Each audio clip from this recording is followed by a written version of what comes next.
Hello and welcome to Hackers Academy Hacking for Beginners course. My name is Tariq and I'm going to be your instructor for this course. This is the prerequisite course to all other trainings at Hackers Academy. Once you understand the concepts and the fundamentals in this course, you're going to be able to move comfortably throughout the other courses and throughout the other trainings at Hackers Academy. You're probably here because you want to learn hacking, but you don't know where to start, you don't know where to begin. There's so much conflicting information out there on what to do and how to begin and what to be experimenting with and what to be reading and so on.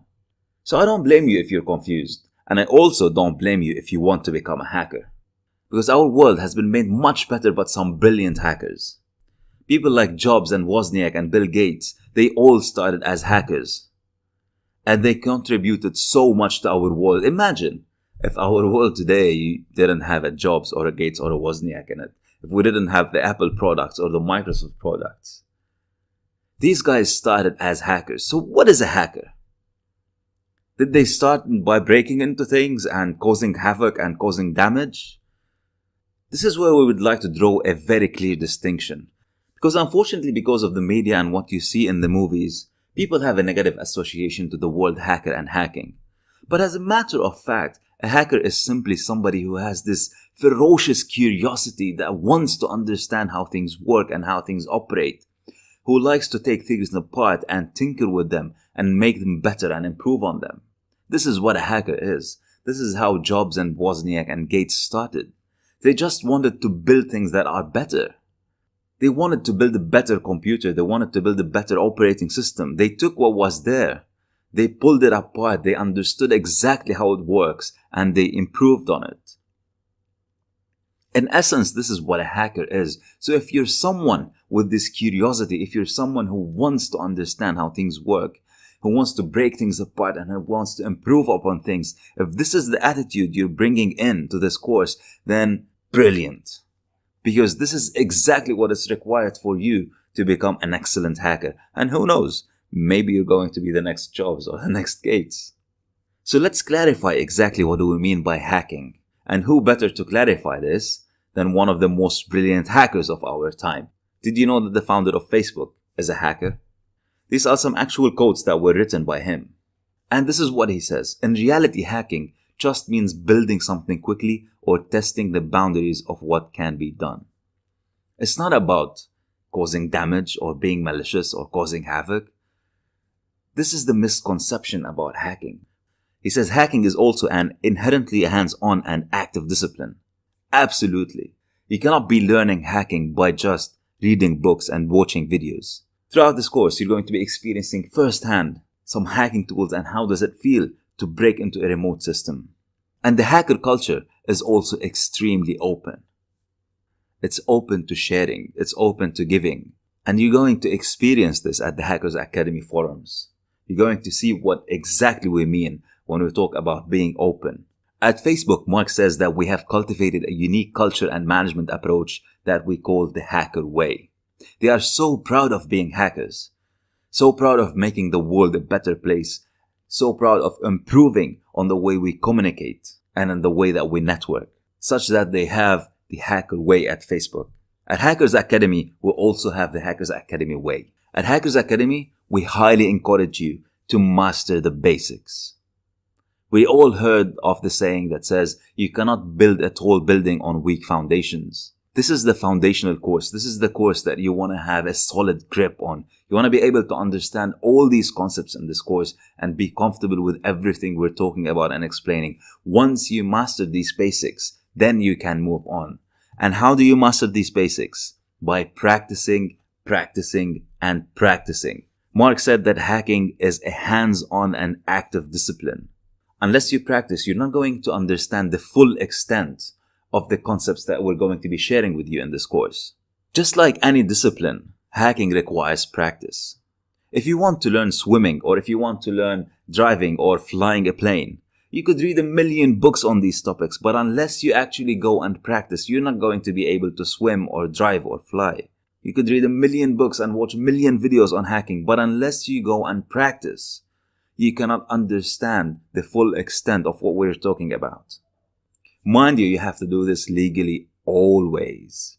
And throughout this course, we're going to be teaching you how to set up your own lab so you can practice whenever you want, however you want. The second step of the Hackers Academy way is to share knowledge. Like Mark said, the hacker culture is extremely open. And once you understand the practicalities of what you're learning, share your knowledge. Go back to the Hackers Academy forums and answer questions. Some of your colleagues might have questions, might be stuck somewhere. Answer the questions if you know the answer. If you've read an article that you found interesting, share it. If you discovered a tool that you found interesting, share it. Be open and share your knowledge. Because the more you share, the more you learn, the more your knowledge will expand. And when you're comfortable with the concepts that you've learned, it is time to learn some more. It's time to start building on top of these foundations. The ethical hacking world is so vast. You could be specializing in so many different things. You could be specializing in network hacking, operating system hacking, wireless network hacking, web application hacking, mobile application hacking. It just doesn't end. And this is the beauty of the world of ethical hacking. There is so much to discover. But you can only do that once you've built a solid foundation, you understood the practicalities of it, and you start then expanding your knowledge. And last but not least, repeat. You practice, spread and share the knowledge, and then learn some more. And this is how you become an exceptional hacker. So where do I begin? This is the biggest question that you probably are asking yourself right now. And this is why you're here. This is why you're watching this video. Before I tell you where to begin, let me address some of the biggest misconceptions that are out there. You ask this question to 10 people and you would have 10 different answers, each more confusing than the other. Unfortunately, there's a lot of information out there that creates more confusion than clarity. And one of the most confusing answers is that for you to begin to learn hacking, you have to learn programming and scripting and this language and that language. The truth of the matter is, if you're just beginning, you've never done any kind of hacking before, you're an absolute beginner and you want to begin somewhere, programming and scripting can wait. Now, let me be very clear on this, because I know some people are going to come back to me and they're going to be so upset about this thing. How can you say that? How can you become a hacker and not know programming and scripting? That's not what I'm saying. If you think that Mark created Facebook without knowing how to program, you would be very wrong. He's an exceptional programmer, and this is why he's an exceptional hacker. All I'm saying is for you to begin now, programming and scripting can wait. Later on, you absolutely, definitely must learn how to program and how to script. Without it, you cannot be a great hacker. But for now, to begin, you do not need that.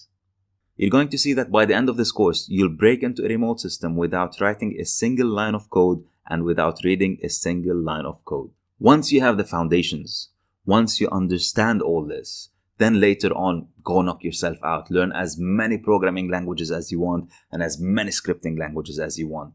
But for now, there's no need to put off learning hacking and go spend 2, 3, or 4 months trying to learn a programming language.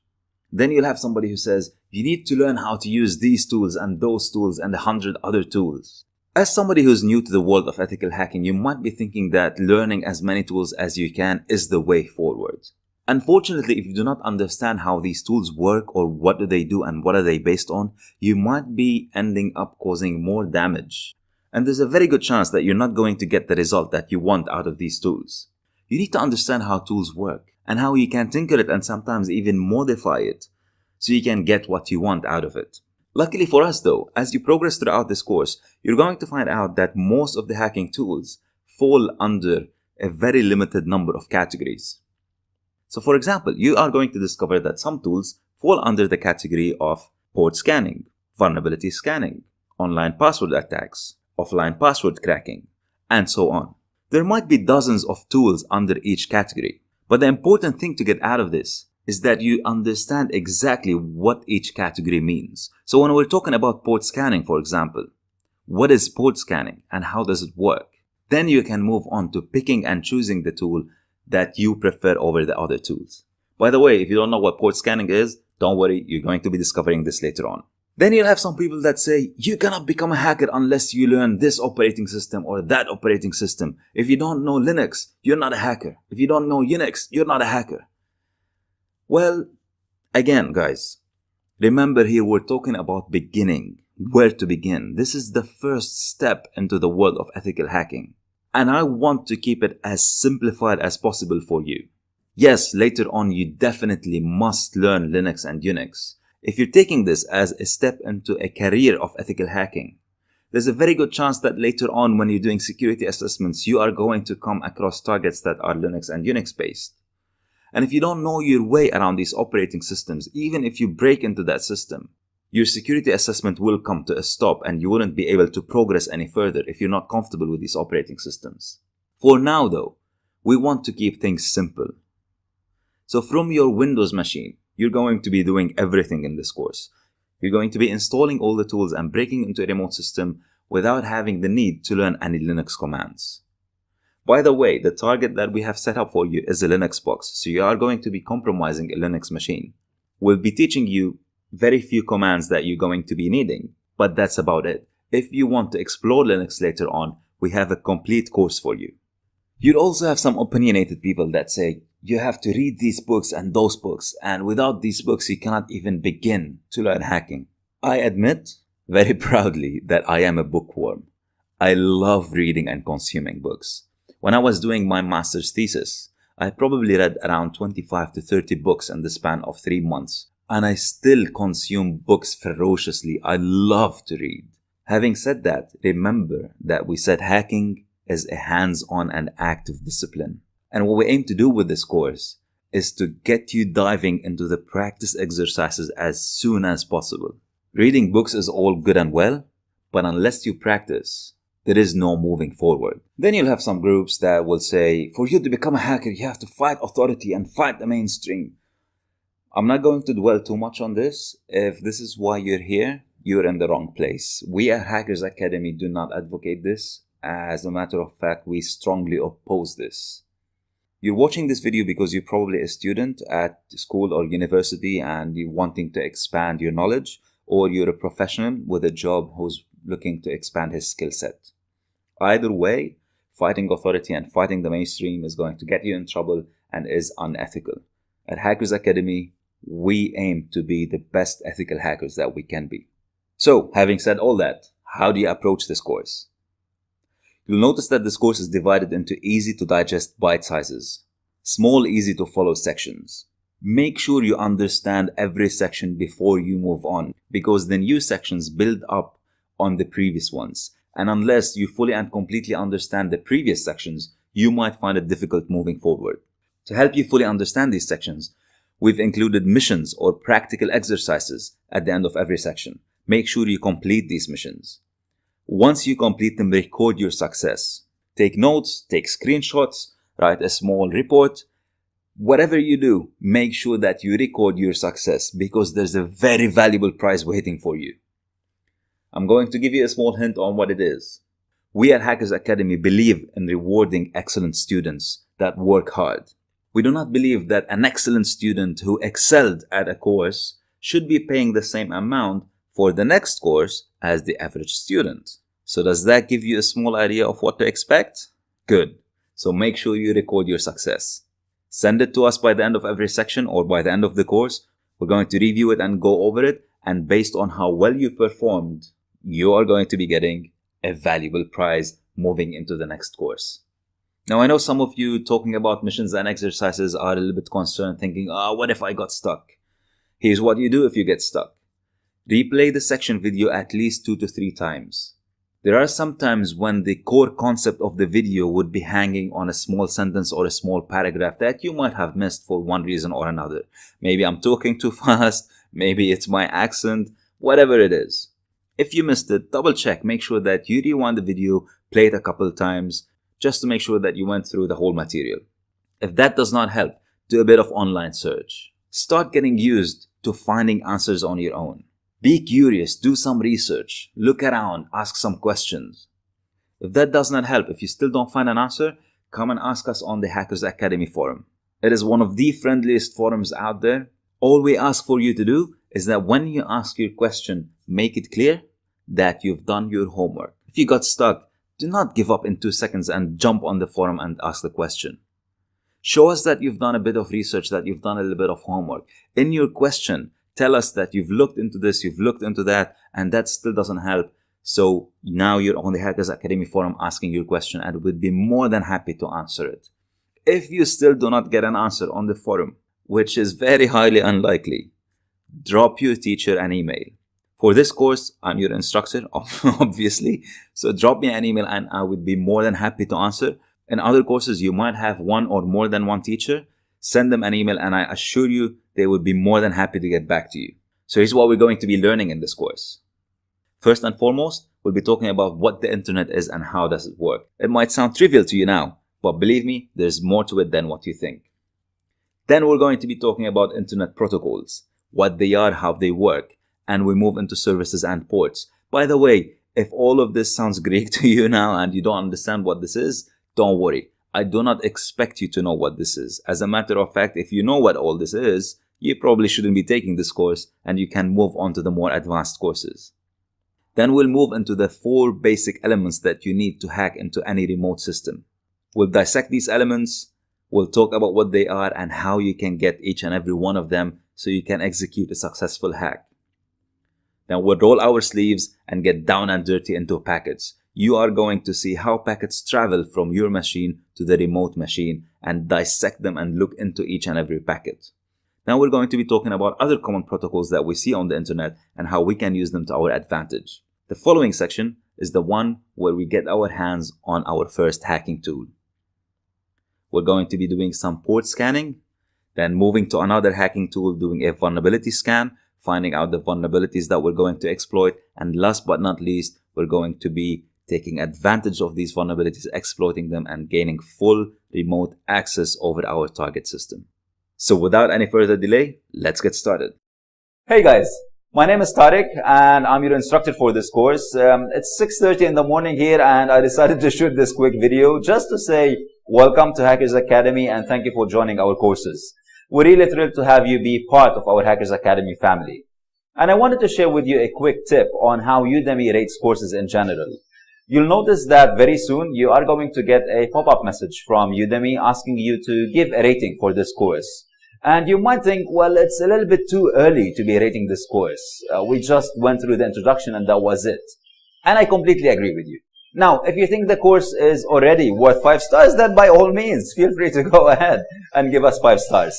But if you think it's way too early to be rating the course, then don't rate the course. It's very simple. Just skip the rating. Wait until you finish the course or jump ahead to whatever sections you're interested in and that matter to you. And then and only then, feel free to give us a rating that you think we're worth of.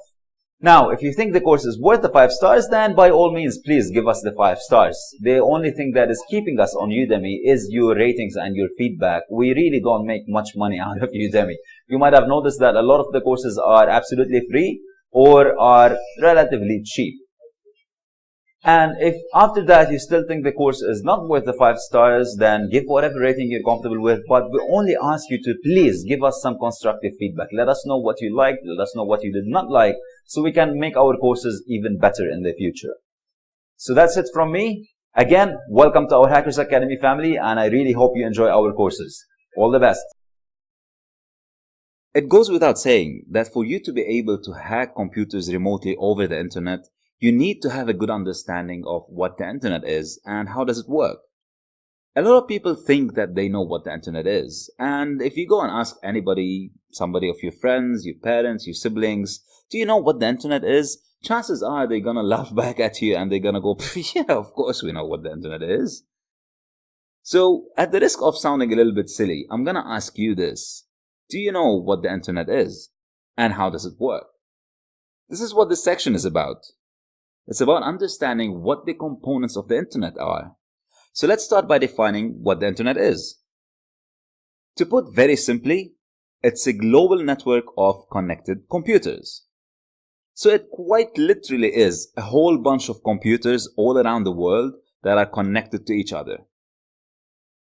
Once we simplify this concept of what the internet is, anything attached to it, such as the concept of how hacking works, becomes simplified as well. This is how you start demystifying hacking. For a lot of people, hacking is sort of like this quote-unquote black art or mysterious magic. They don't know how it works and how does it happen. But once you understand that the big global network of computers, you start to understand that hacking is simply me accessing information on another computer elsewhere on the planet. You might be wondering, what do you mean by connected computers? Here's an article from The Guardian in 2013, and it says that damaged undersea internet cable causes widespread service disruption. Off the coast of Egypt, there was some damage in undersea internet cables, and this caused service disruption in some countries. So the internet is quite literally a whole bunch of cables, or at least part of it is a whole bunch of big, massive undersea cables connecting continents and countries together. Here's another article, and it says that the US Navy was worried that Russia might be planning to cut the undersea cables that carry 95% of internet traffic. So internet is no longer this mystical big cloud that nobody knows where it is. Because a lot of people, when we're talking about the internet, they imagine that it's this cloud that's sitting somewhere and there's this whole bunch of data on it. But as a matter of fact, it's just this whole bunch of computers connected by cables, undersea cables, satellite, radio signals, so on and so forth. So when it comes to hacking remotely, when it comes to hacking a system over the internet or a computer over the internet, all what you're doing is you're trying to access information on that computer that is sitting remotely somewhere else. You're going through an undersea cable, you're going through a satellite, it really doesn't matter. If we want to think of it on a smaller scale, imagine that you are in your house and there are 3 or 4 different computers connected to your house router. This is a mini version of the internet. These computers that are in your house connected to the router here resembles the internet, and you can access information from one computer to another. This is what hacking basically is. It's as simple as that. Now, for hacking to happen, for you to be able to hack a system remotely, you need 4 main components. The first thing you need is an IP address. And don't worry if you don't know what this is, we're going to be explaining all of that. So the first thing you want is the IP address of the system you want to break into. 2, you want a running exposed service on that IP address or on that machine. 3, you want a vulnerability in the service that you can take advantage so that 4, you can exploit this vulnerability and gain remote control over the machine. So what's an IP address or an internet protocol address? We just said that the internet is a big global network of connected computers. These computers can be connected through cables, satellites, radio, etc. Now, for these computers to talk to each other, they each require a unique address. If somebody wants to send you mail, they would need certain criteria such as your name, your street address, your city, your postcode, and so on. And the same goes for computers who are on any network. For any computer on a network to talk to another computer on a network, it would need an IP address. And this, of course, applies to the internet because the internet, like we said, is this huge, massive network. So put simply, an IP address is a unique address for every computer on a network that wants to talk to another computer. And they have a specific form. The form is number.number.number.number. And the number could be anything from 1 to 255. Let's take the example of these 2 computers on the network. On the left-hand side, you have a computer with the IP address of 192.168.1.1. And on the right-hand side, you have another computer with the address of 192.168.1.112. These are the IP addresses that are associated to these 2 different computers. And these are the IP addresses that these computers use when they want to communicate to each other. So if, for example, the computer on the left-hand side wants to talk to the computer on the right-hand side, it will be sending its traffic or its data to the address of 192.168.1.112 and the other way around. So how do I know what my IP address is? Let's do this exercise together. On your Windows machine, click on the Windows symbol on the bottom left corner and type CMD. This is shortcut for command prompt. The command prompt is a small piece of software that allows you to interact directly with the operating system. So instead of using the graphical Windows interface, you can type commands here that Windows will interpret and will give you the output directly. The command we're going to do is ipconfig. This is the command that displays what IP address our machine has. And as you can see here, my IP right now is 192.168.237.132. Keep in mind that if you're following on this exercise, you might have a different IP address than mine. And if you do this exercise on another day, you might get another different IP address because these IP addresses could often change. Right, so now I know what my IP address is, but what if I'm targeting a system on the internet and I want to know what its IP address is? How do I know that? The easiest way to do this is to use the ping utility. Ping is a small piece of software that sends packets to a remote system and waits for a response. It's a diagnostic tool that is mostly used to check if another system is alive or not, or is responding or not. So what we're doing here is we're typing ping google.com, assuming that, for example, we're targeting Google. Obviously we're not, but just for the sake of this exercise. So we type ping google.com and we see a reply coming from the IP address of Google. So now we know that in my country, Google's IP address is 94.201.252.25. So in theory, this means that if I now open my browser and I copy and paste the IP address in my browser, I should be able to access Google's page. Let's see if that works. Here we go. So as you can see, I can access now google.ae, which is the Google page for my current country of residence. Here's your first mission. Identify your own IP address. Like I did in the exercise using the ipconfig command, identify and note down what your IP address is. Then, identify the IP address of Google in your country. I am being redirected to google.ae, which might be different than the IP address of google.com or google.fr, and so on and so forth. And remember, record your success. Record down the steps you made, take screenshots, write down the answers, because at the end of the course, you're going to be submitting this to us to get a very valuable prize. So now you know what the Internet Protocol or the IP address is. To review very quickly, it's a unique address for every computer on a network. And because the internet is this huge global network, every computer on the internet will have its own IP address. Now there are a couple issues with this. If you look at this picture of a Google data center, you'd see a whole bunch of computers. All these closet-looking things that you can see in this picture, these are racks of computers stacked on top of other computers, stacked on top of other computers. There are hundreds, if not thousands, of computers in this picture. And this is one data center alone. Now imagine that each one of these computers here in the picture would need an IP address. What if Microsoft had these massive data centers as well, and each computer required an IP address? What if Apple? What about the rest of the world? Your university or your school or your home and so on. If every computer on the internet required an IP address, we're gonna be very soon running out of IP addresses. And actually we are. There's a limited number of IP addresses that we can use.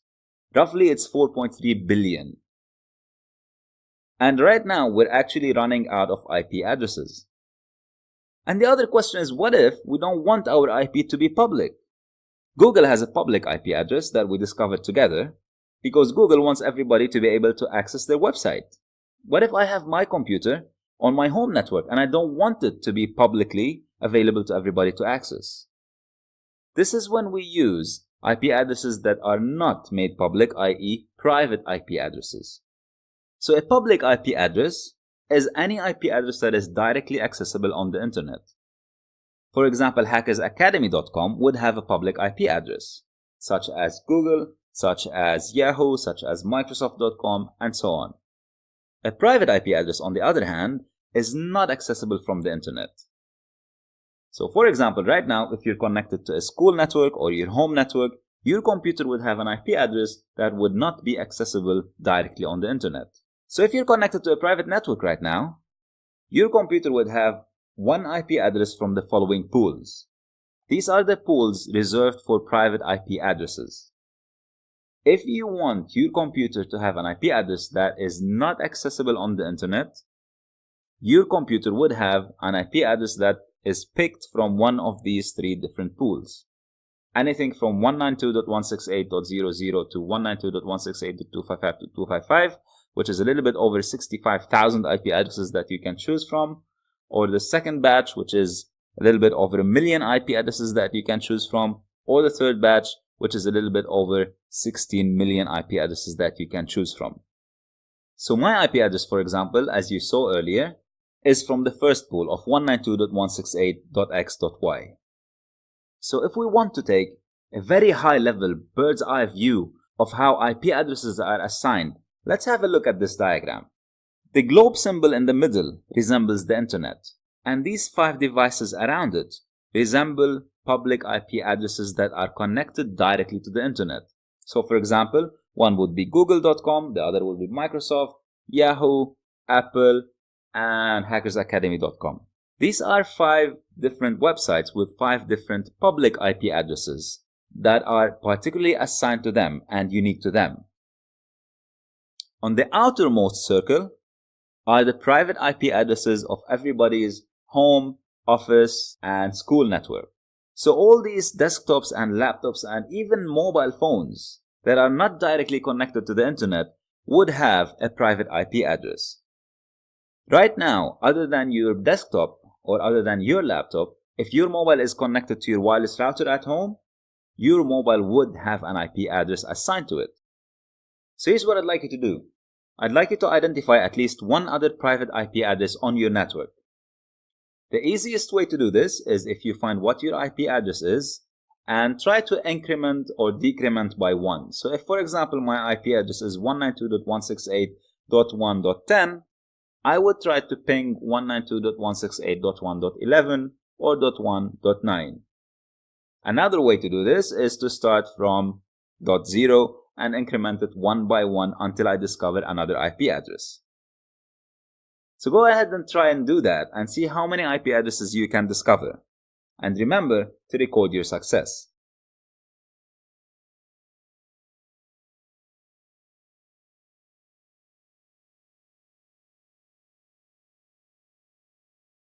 Now you know what an IP address is. What's the difference between a public IP address and a private IP address? To recap, a public IP address is an IP address that's accessible on the internet. It's publicly available, anybody can access it. A private IP address, on the other hand, is not accessible directly on the internet. So if you're connected to your home network, you're very likely to have private IP addresses on your laptop, on your desktop, and on your mobile. At this point in time, you might be right to wonder, how are you able to access the internet if you're using a private IP address? How is it possible that your machine with a private IP address is able to communicate with a machine on the internet with a public IP address? This is where NATing comes in place, and its sole purpose is to translate data from private IP addresses to public IP addresses and the other way around. This is an example setup we're going to be looking at, so we understand how NATing works. On the left-hand side, we have 2 machines.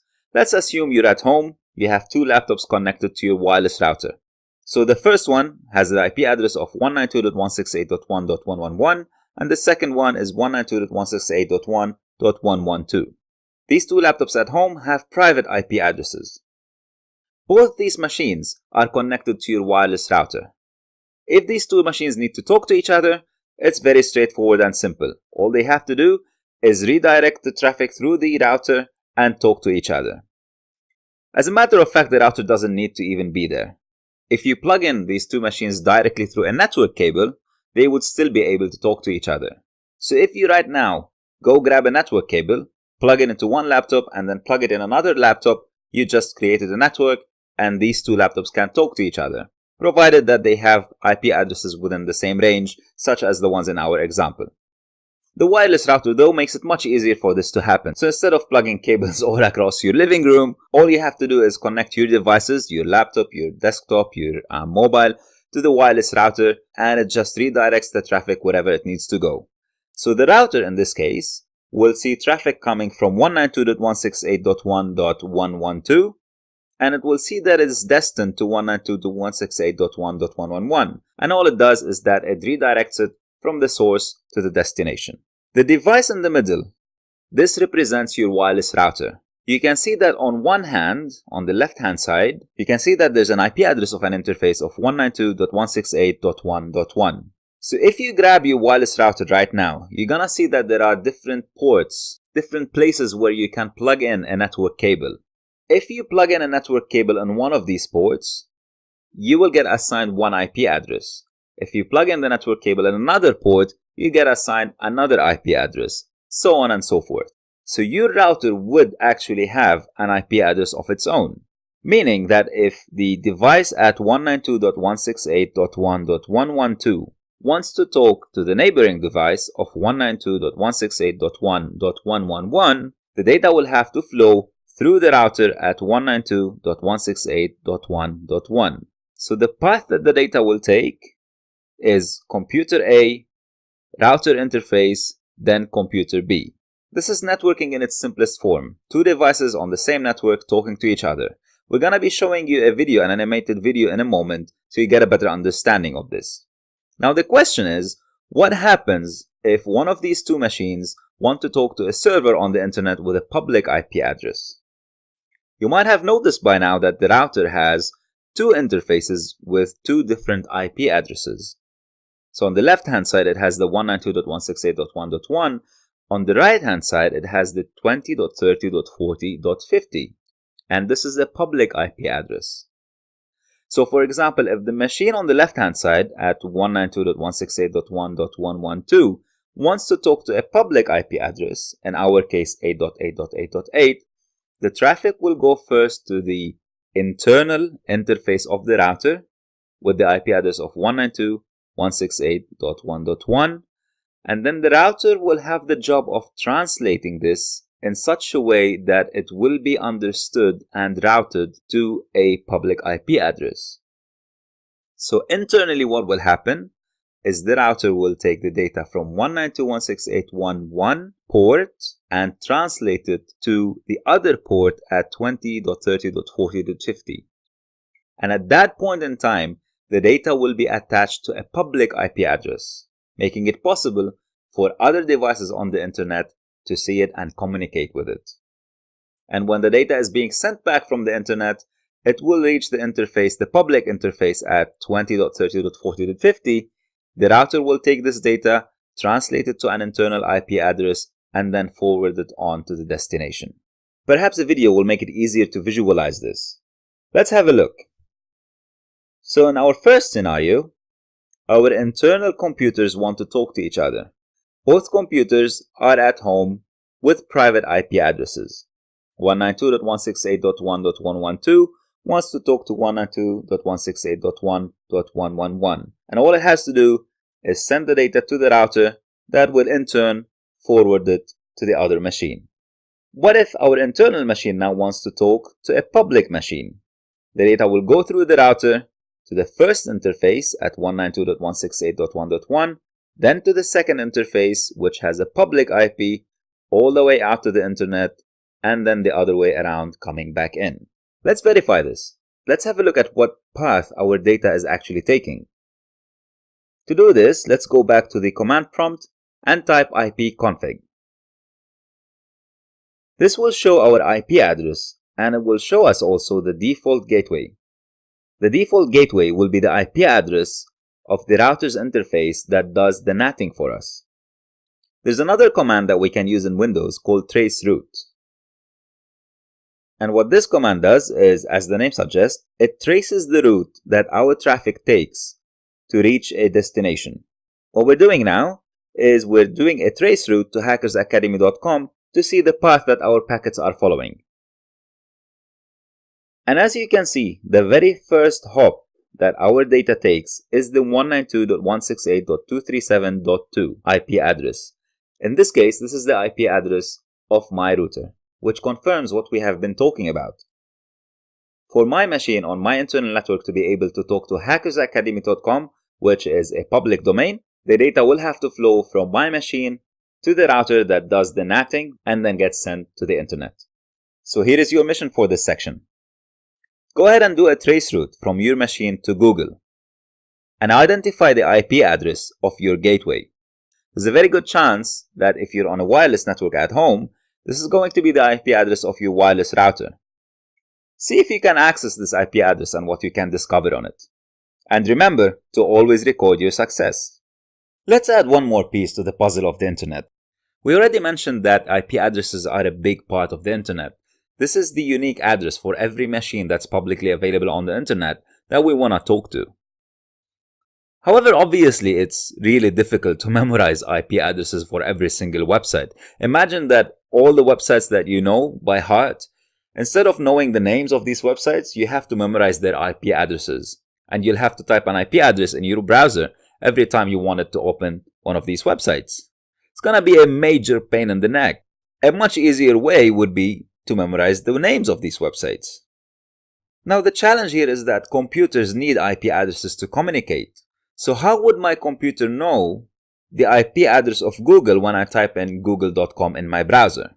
This is the primary job of DNS. You can think of DNS as a database across the internet that keeps track of IP addresses and their corresponding names. So think of it, for example, as a big Excel sheet with two columns. In one column, you have the name of every single website, and in the other column, you have the corresponding IP address of every single website. These databases, these DNS databases, are spread all across the internet, and each one of them would have their own IP address.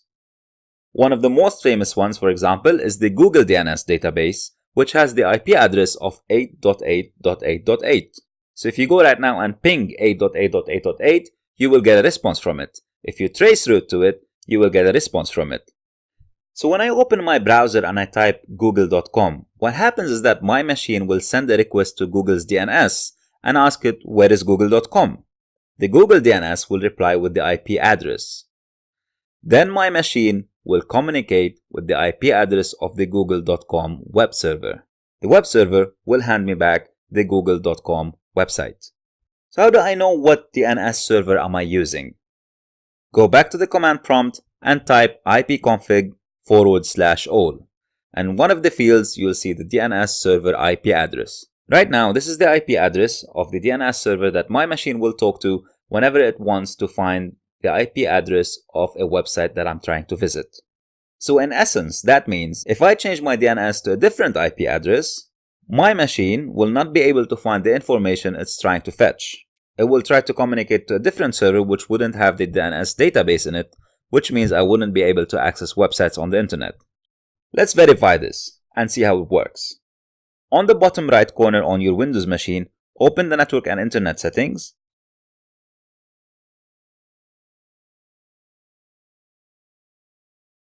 And click on Change Adapter Options. We're going to be accessing the network adapter settings and changing those. Right-click on the network device and click on Properties.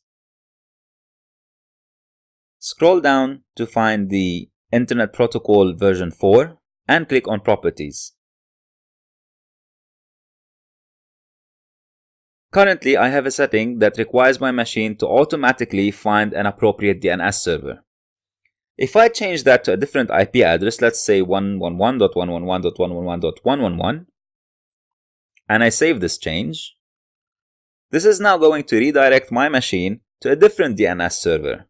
In this case, 111.111.111.111. So now when I ask for the google.com website, my browser is going to send a request to the 111 IP address asking it, where is google.com? The 111.IP address does not have a DNS server on it. It doesn't have the DNS database. And as such, I'm not going to get a response that says this is where Google is. And as you can see, I failed to access the google.com website. Let's go back and fix this. Going back to the TCP/IP options.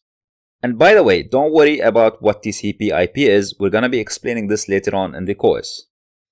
Let's go back and click on Properties. And now I'm going to put an alternate DNS server at 8.8.8.8. This is Google's DNS server. If I try to revisit Google again, you'll see that it works. Let's go find out why is this working now. Run the ipconfig/all command again, and you'll see in the DNS server settings, now I have two IP addresses for two different DNS servers. So what happened is, my machine tried to communicate with the first DNS at 111.111.111.111, and it didn't get a valid response. And as a result, it tried the other DNS that of Google's, and that gave me the appropriate response. Make sure you go back and change the settings back to what they were.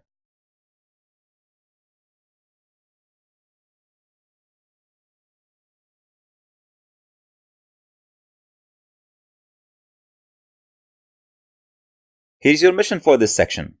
Identify what DNS you're using and answer the following questions. What's your DNS IP address? Is it a private DNS or is it a public one?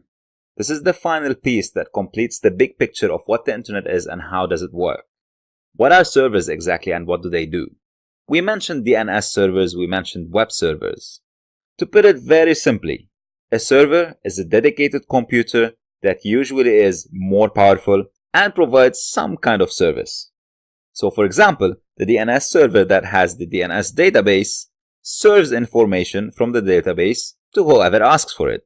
We mentioned Google's DNS server, which has the public IP address of 8.8.8.8. So basically, it's just a powerful computing machine, like your laptop, only a lot more powerful, which has the DNS database, which contains all the IP addresses and their corresponding websites.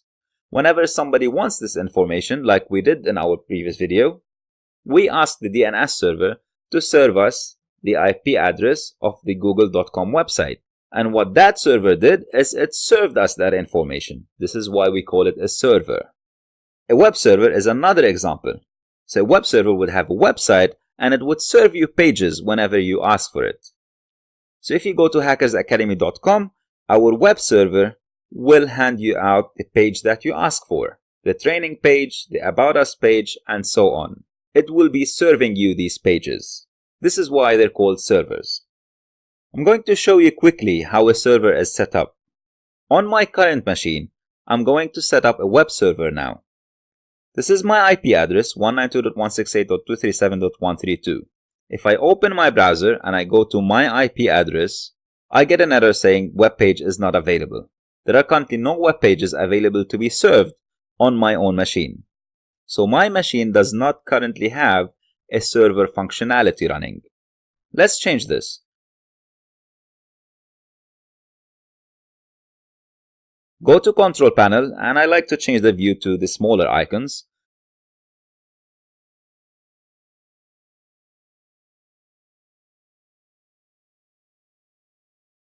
Go to Programs and Features, and turn Windows Features on. This allows us to add more features to our Windows machine.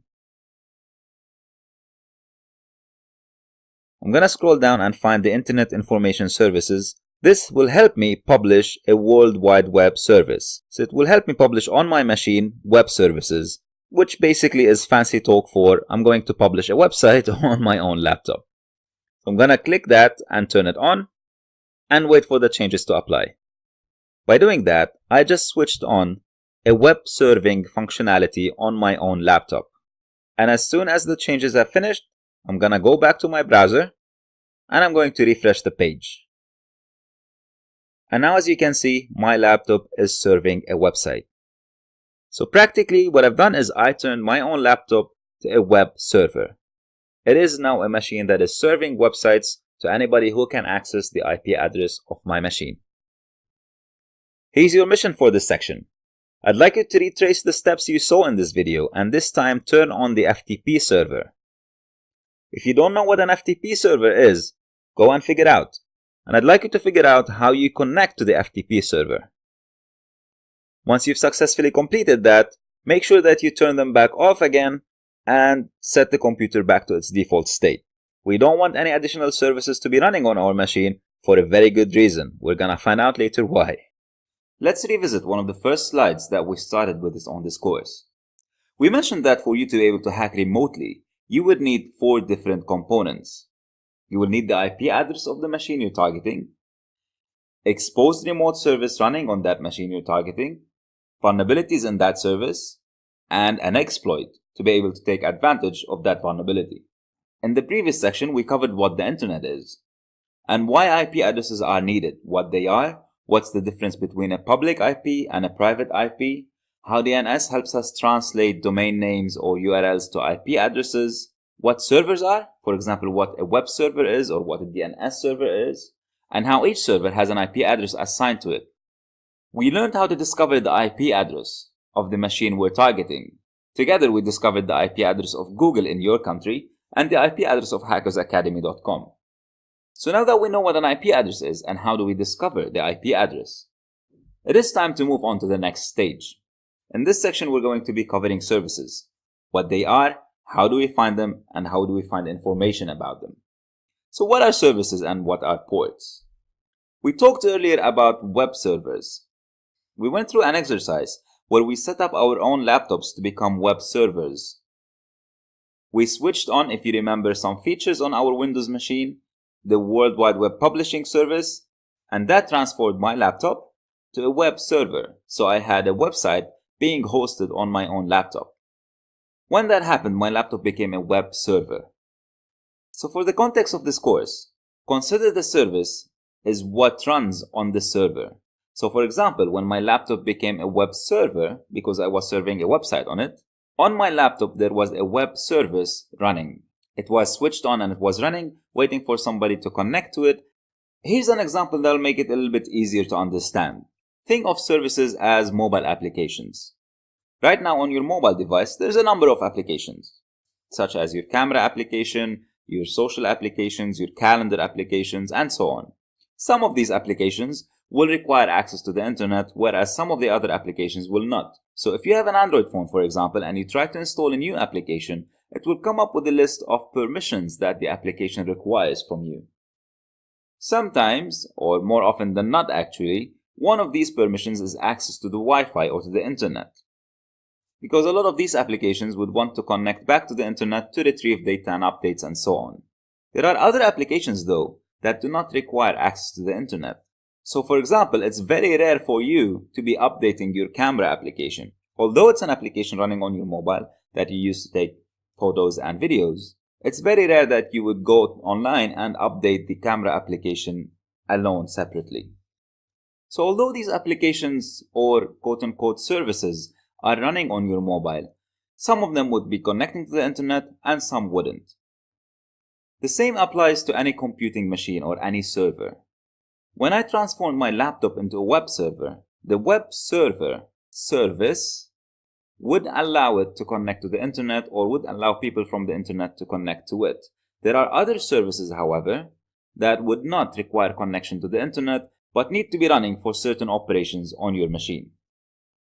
Let me show you a video so that you'd have a better understanding of what I'm talking about. And feel free to follow along with this video. The more you practice, the better you understand. On your Windows system, go to the bar on the bottom, right-click and click on Task Manager. Click on More Details and then navigate to the Services tab on the top right corner. This will show you every single service running on your machine. Don't worry if you don't understand what all these services are for. It's not necessary for now.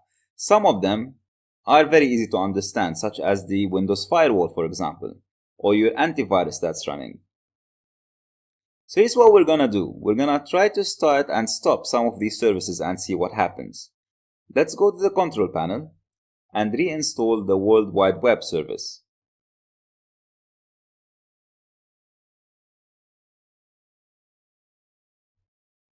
So again, I'm going to set up my laptop as a web server.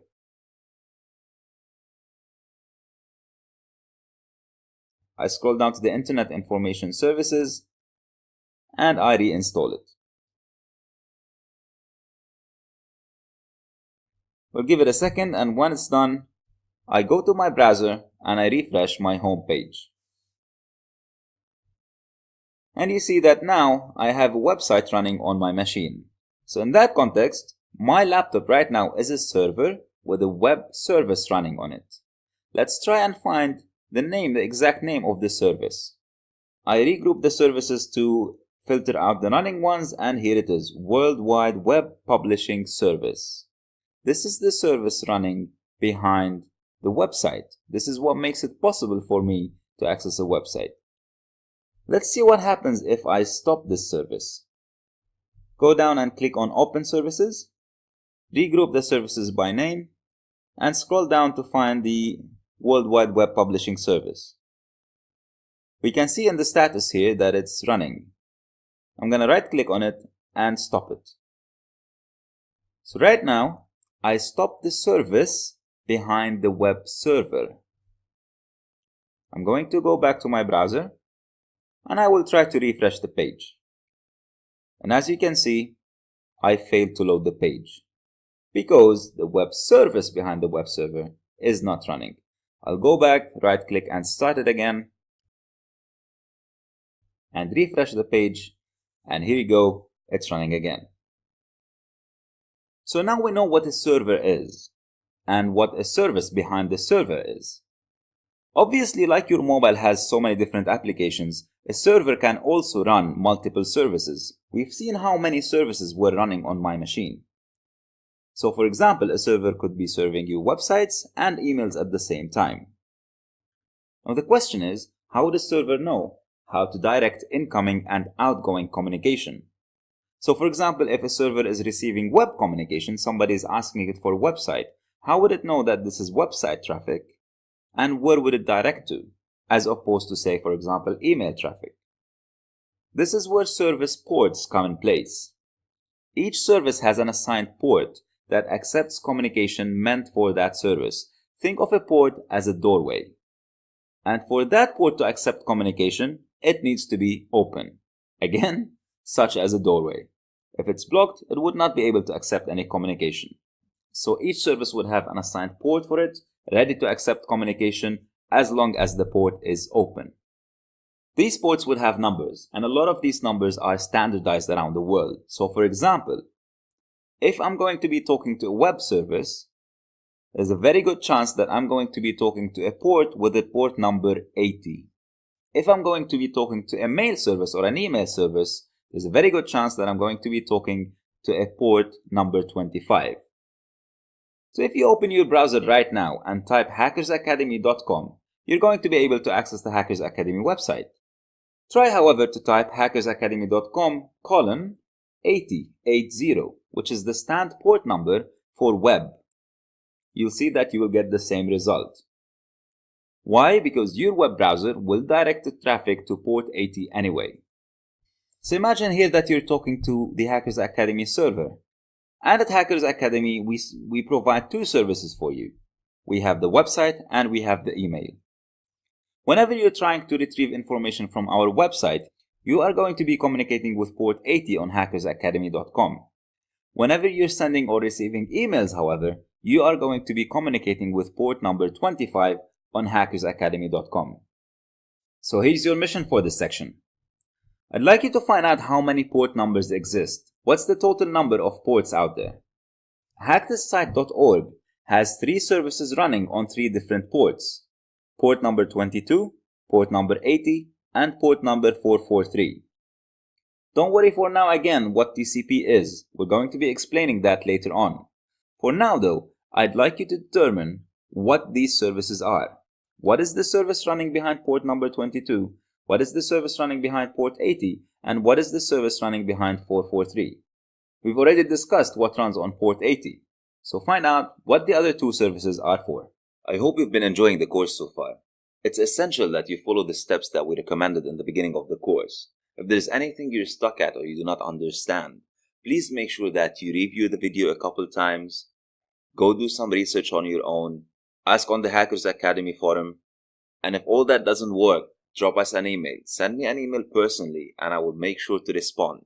So far we covered what the internet is about, what are the components of the internet and how does it work. We talked about what IP addresses are, the difference between public IP addresses and private IP addresses. And we explained that these are unique numerical addresses for every computer or server on the internet. We explained what's the difference between a regular computer and a server, and the fact that a server would have a service running on it, such as a web service or an email service, and that we can communicate with this service to send and retrieve data. We also mentioned that these services would have port numbers assigned to them. In the following section, we're going to be discussing how do these services work, on what basis. So get ready, because things are beginning to get more technical now. In this section, we cover what I like to call interview questions. If you are going to begin your career into ethical hacking, as a junior penetration tester or as a junior ethical hacker, you are required to understand certain concepts, without which it's very difficult for you to land a job. Whoever is conducting your interview wants to know that you have a very good understanding of certain concepts. And these are the concepts that are going to follow in this section to the end of the course. We're going to be covering what packets and protocols are, what port scanning, what vulnerability scanning, what exploitation is, and so on. Now keep in mind, like we said earlier, that there is no way we can cover everything in one course, or in multiple courses for that matter. There is a lot that one can learn. However, what I'm trying to give you here is the stepping stone into the world of ethical hacking.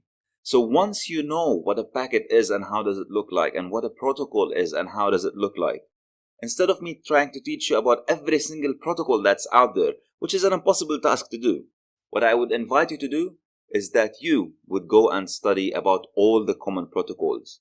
In this section, we're going to be talking about a few main ones that you definitely, absolutely should know about, that you cannot start without knowing about. Remember, this is the hacking course for beginners. So we're going to be helping you to begin in the following sections. And then later on, you want to go and expand your knowledge on your own. Let us begin by talking about packets. Between computers, data isn't sent whole. Whether you are communicating with another computer, another server, another mobile, whatever data is being sent between them wouldn't be sent as whole. When we say data, we mean pretty much anything that's being communicated: pictures, videos, documents, emails, etc. The sending computer would break the data down into what we call packets, and the receiving computer on the other end would reassemble these packets and see and read the data. For example, if the computer on the left-hand side wants to send a message to the other computer saying, "Hi, how are you?" it will break it down into different sections or different packets. Hi, how are you? And it will send them in that order. The receiving computer on the other end will reassemble these packets and then read the message as a whole, understanding that it's a question asking, "Hi, how are you?" in order for it to respond. How is this broken down and how is it reassembled on the other side? This is what protocols is about. Because there are some questions that we need to be asking ourselves right now. The first obvious question is, how do we make sure that the data is being sent to the correct recipient? Do I just blast the data out on the internet and hope that the recipient will get it? How do I know that it's being sent to the correct port? We mentioned earlier that some servers would be providing more than one service, for example, email and web. How would I know that the receiving server is getting the email on the email port and not on a wrong port? How would I know that my data's integrity is intact? How would I know that, for example, my email is being sent in the correct manner and we're not losing some words or some pictures or some quality of the pictures in our email attachments? How would I know that the recipient is able to restructure the data in a correct sequence? To answer these questions and more, we rely on protocols. In the world of networking, protocols are a set of rules dictating how to communicate. For example, when you're communicating over the phone, it's the protocol that you pick up the phone, say hello first, and then initiate the conversation. You wouldn't say hello before you pick up the phone. You definitely wouldn't initiate the conversation without answering the phone. It just wouldn't work. Similarly, in the world of networking, this is what protocols dictate and mandate. Now, for the internet to work, we would need a number of protocols stacked on top of each other. What do I mean by that? Going with answering the phone example. In some countries, for example, it's customary and it's the protocol to start with a courteous conversation, asking about the other person, how they are, how their family is, how they've been, and so on. You wouldn't just pick up the phone and say, "Hey, how's it going? I want this." That would be incredibly rude in some countries. In other countries, maybe that works. So there are different protocols depending on where you are and who you're communicating with. The sequence, for example, would be: first, you hear the phone ring. 2, you pick up the phone.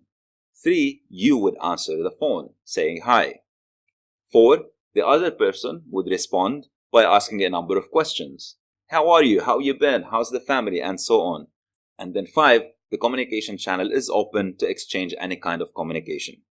The Internet Protocol, or the IP, which is the protocol that we mentioned very earlier on in the course, is one protocol that has a simple job of labeling communication with a source and a destination address.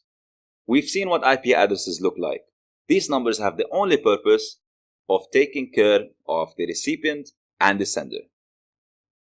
So the Internet Protocol has the job of just delivering stuff. It doesn't worry about the order of delivery. It doesn't worry about whether it's being delivered in the correct order. All it does is that it knows who the address is and who the recipient is, and it just delivers. So if we look at an IP packet, this is what it would look like. This is an oversimplified IP packet, obviously. We're going to be looking at actual packets in a moment. But for now, an IP packet would look something like this. It has a source address of the sender, it has the destination address of the recipient, and some other kind of data that we really don't care about at this point in time. Another protocol that is very common on the internet and in networking is the Transmission Control Protocol, or TCP in short. And this is the protocol that handles the correctness of the order of the packets being sent, whether a packet has an error in it, or whether a packet has been lost or not. So for example, if I'm sending the "Hi, how are you?" message from one computer to another, the Internet Protocol would look after who the sender is and who the recipient is, and it would make sure that the message has been delivered to the correct recipient. The TCP protocol would make sure that the message is being sent in the correct order. So the "Hi" is being delivered before the "How" and not the other way around. And will also make sure that the packets are correct, the content of the packets is correct. So for example, the "How" is being delivered as a "How", not as a "Who". And then lastly, it will check for lost packets. So if a packet has been lost on the way, has been dropped for whatever reason, it will ensure that the packet is being resent. For this to happen, the communication needs to be initiated in what we know as the TCP handshake. The initiation of the phone call, when you hear the phone ring, you pick it up and you say hello. This is very similar to what a TCP handshake is. The TCP handshake works as such. The sender, whoever wants to initiate communication, will send one packet called the SYN packet. This is the synchronization packet, which is basically a packet that says, "Hi, I would like to talk to you."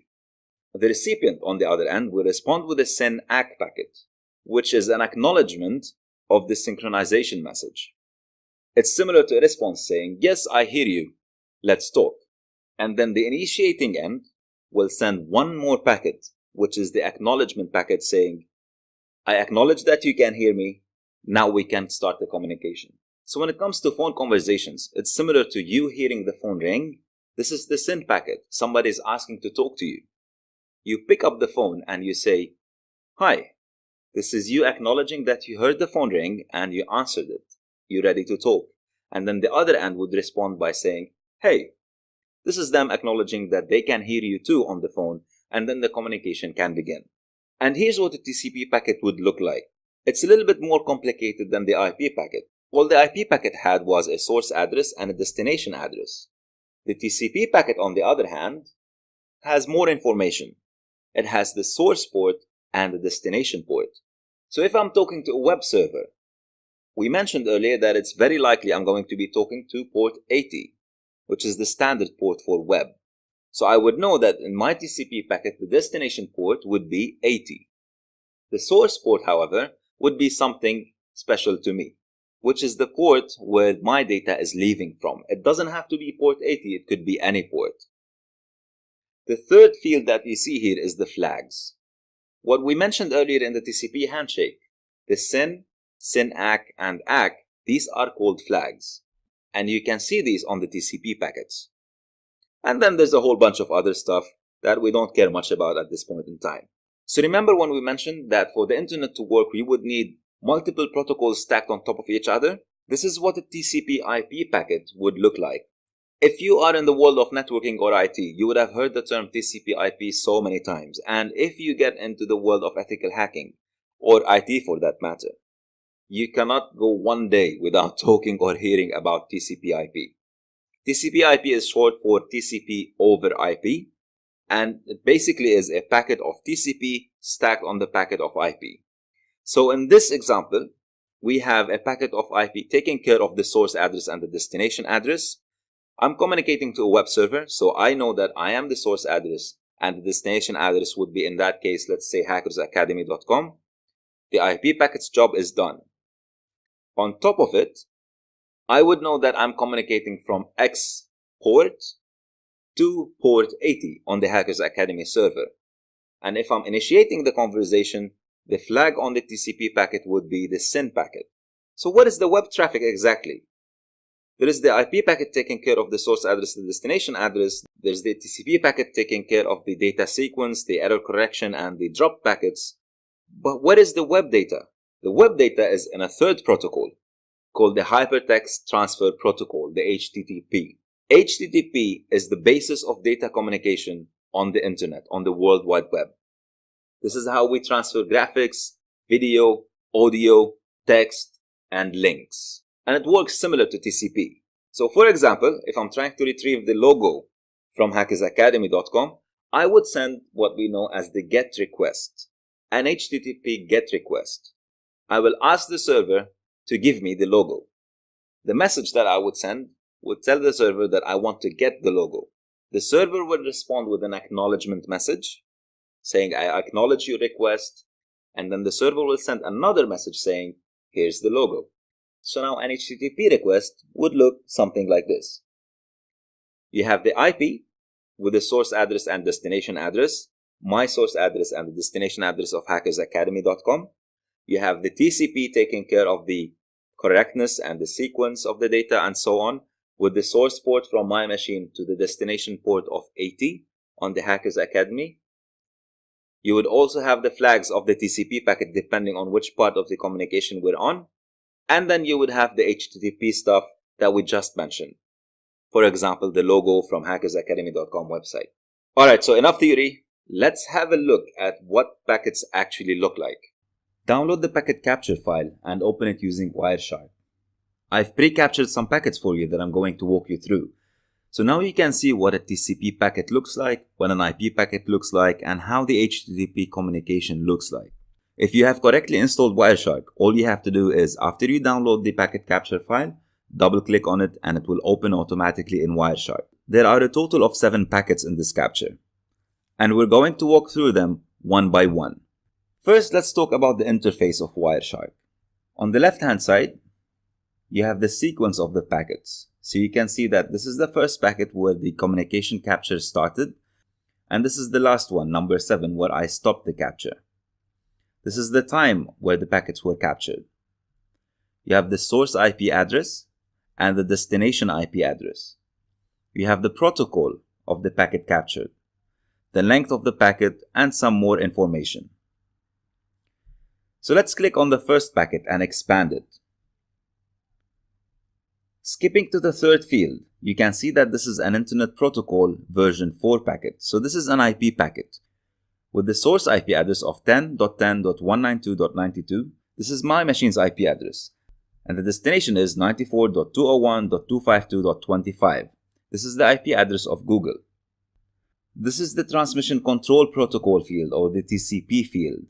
The TCP communication is leaving my machine from the source port of 63379 to the destination port of 80. So now I can tell that I'm trying to talk to this IP address, the Google's IP address, on port 80, which means that I'm talking to a web service. If you go down a little bit, you will see that there's a SYN flag being set.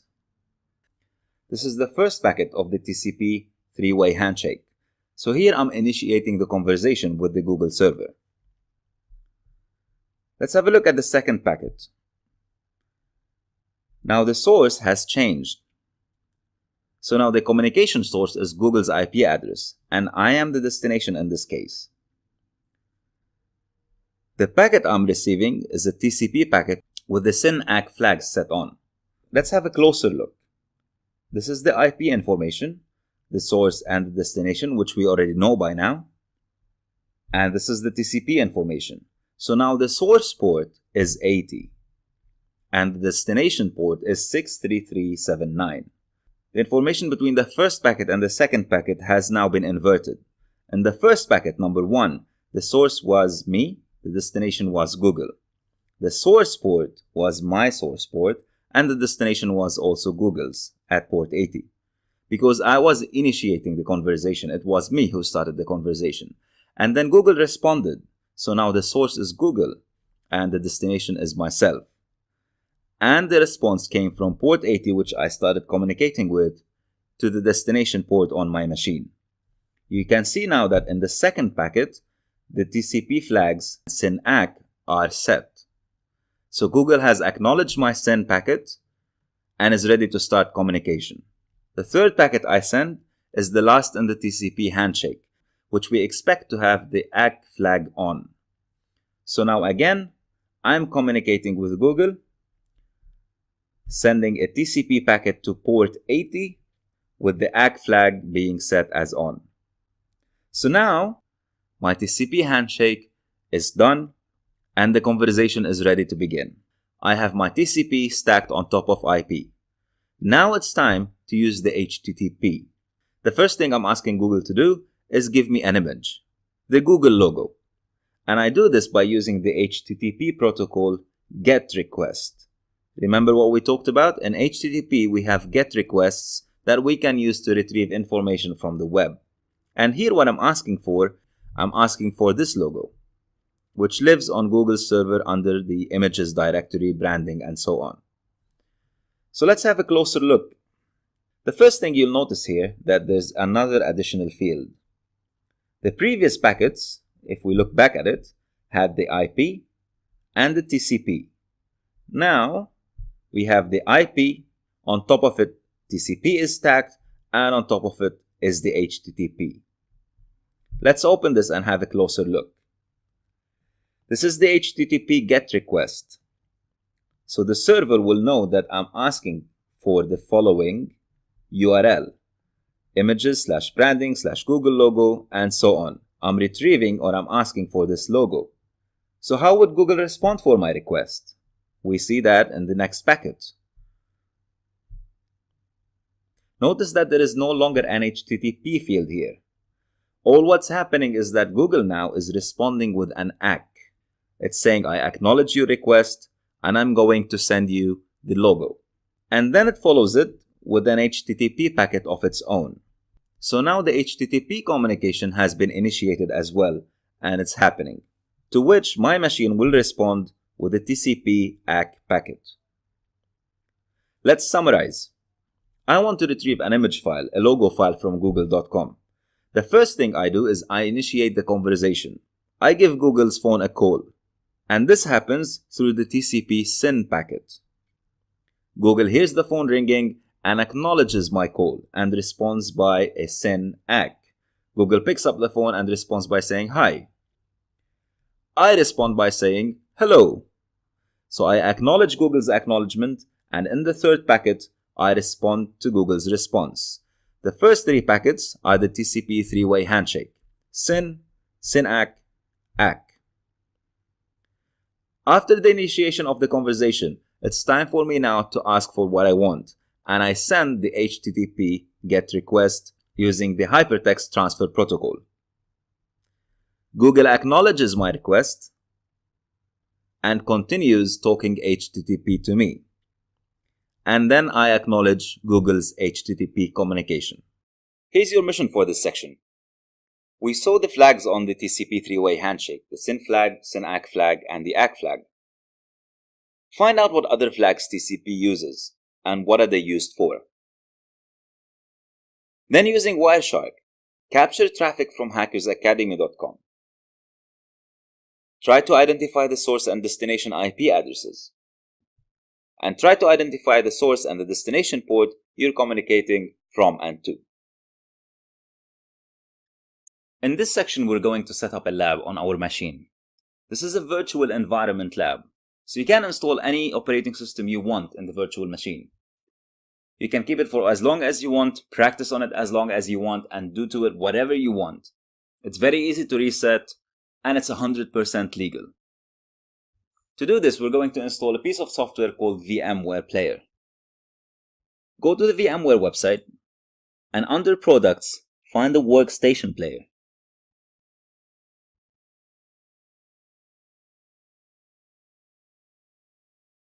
click on Try it for free, and download. Once the download is complete, double-click on the setup file and follow the instructions.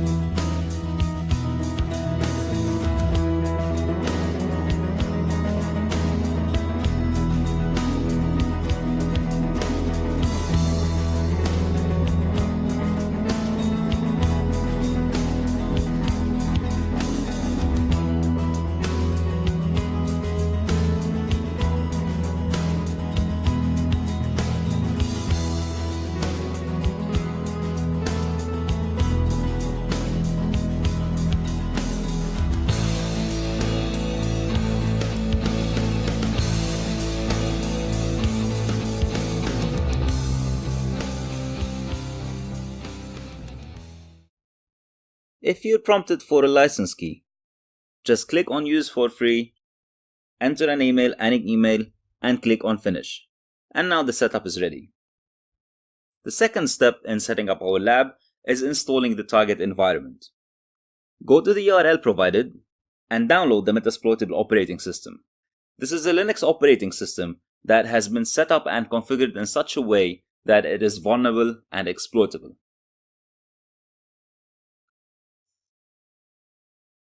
Once you've downloaded it, extract the file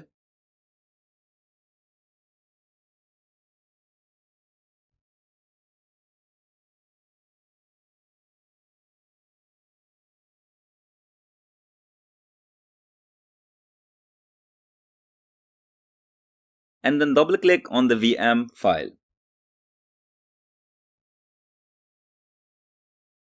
When you do that, it will automatically open in the VMware Workstation Player. It boots up,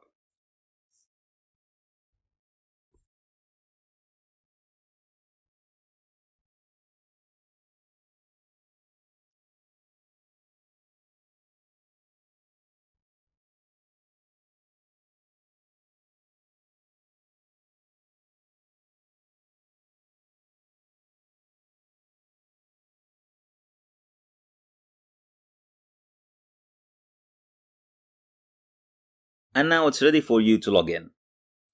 The username and the password are the same, msfadmin. To find out what the IP address of your target machine is, type ifconfig. And make sure that there is a connectivity between your Windows operating system and your target machine. You do this by opening the command prompt on your Windows system. And type ping and put the IP address of your Metasploitable Linux. You should be able to see a reply from the IP address you're pinging. And now you have a lab setup. Note down the IP address of the Metasploitable machine. This is going to be your target IP address going forward.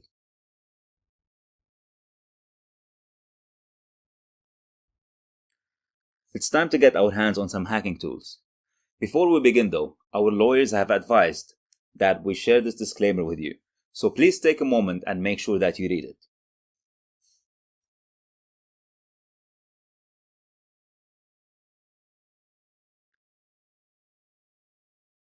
Now that you read the disclaimer, let's begin. Let's revisit one of the earlier slides. We said that to be able to hack remotely, you would need to have 4 different things. 1. The IP address of your target. 2. An exposed remote service running on the IP address. 3. Vulnerabilities in services. And 4. An exploit. We've talked in length about IP addresses, the Internet Protocol, and other protocols. And the reason we went into such details is because now it's the time that we explain how you can discover remote services running on your target. And we do this using a technique called port scanning. So what is port scanning? Remember when we said that different services have different ports? So for example, the web service would have port 80 open. The mail service would have port 25 open. And so on. So an open port is an indication that there is a service running behind it. Port scanning is a technique of identifying open ports and identifying the service running behind that port. And it happens by connecting to each port and analyzing the response that we get from this connection. Meet Nmap, or Network Mapper, your first hacking tool. Nmap started as a port scanner, and then it developed into much more than just that. Now it does things like operating system identification, service identification, and a whole bunch of other things that we cover in more advanced courses. By default, when we're doing an Nmap scan, Nmap does a SYN scan. We'll talk about what that is in a second. The response to the SYN scan will determine the state of the port. If you get a SYN ACK response, that means the port is open. If you get a reset response, that means the port is closed. And if you get no response, that means the port is filtered. What does all that mean? Remember when we talked about the TCP handshake? We weren't talking about this just for the heck of it. There's a reason why we were explaining all that. A SYN scan happens as such. The port scanner, your Nmap tool or any port scanner, if you're doing a SYN scan, will start by sending a SYN packet to the target. So let's say, for example, you try to identify whether port 80 is open. What Nmap does is that it sends a SYN packet, so it starts the TCP three-way handshake. What do we expect in response to the SYN packet? If you remember, the normal response is a SYN ACK packet. And this is where the port scan stops. Let's compare that to the three-way handshake. The three-way handshake sends the SYN packet, expects a SYN ACK packet, and then responds by an ACK packet. So when we did the packet analysis in a previous exercise, when we were initiating the conversation with Google, we saw through Wireshark that the first packet that we sent was a SYN packet. Google responded with a SYN ACK packet, and then we responded back with an ACK packet. That was our three-way handshake, trying to communicate with port 80. A SYN scan, however, wouldn't complete the three-way handshake. All it does is that it sends a SYN packet to the port you're trying to scan, and it waits for the response. If the response is a SYN ACK, that is an indication that the port is open and is ready to communicate. And this is where it terminates the scan. It stops, because now it has all the information that it needs.